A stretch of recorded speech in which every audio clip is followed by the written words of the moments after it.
Baby, amka tuongee. Lazima tuongee kuhusu future yetu. Baby, sijasahau. Unajua kama tutakiwa tuongee kuhusu future yetu. Kikubwa tu ni kujituma baby. Ni kufanya kila juhudi ziwezekanavyo ili tuweze kujikwamua kiuchumi na kimaisha. Leo tuko kwenye hatua hii, kesho tuko kwenye hatua nyingine. Kikubwa ni kutanguliza imani. Kikubwa tunatakiwa tu focus, tuwe na ndoto nzuri ambazo tunatakiwa kujituma.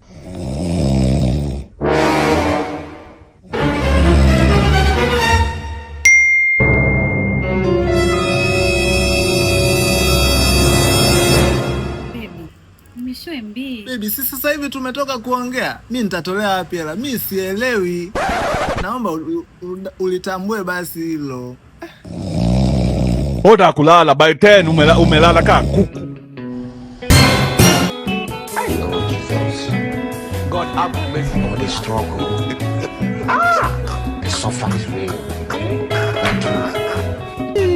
My friend, why are you asking me a simple question like that?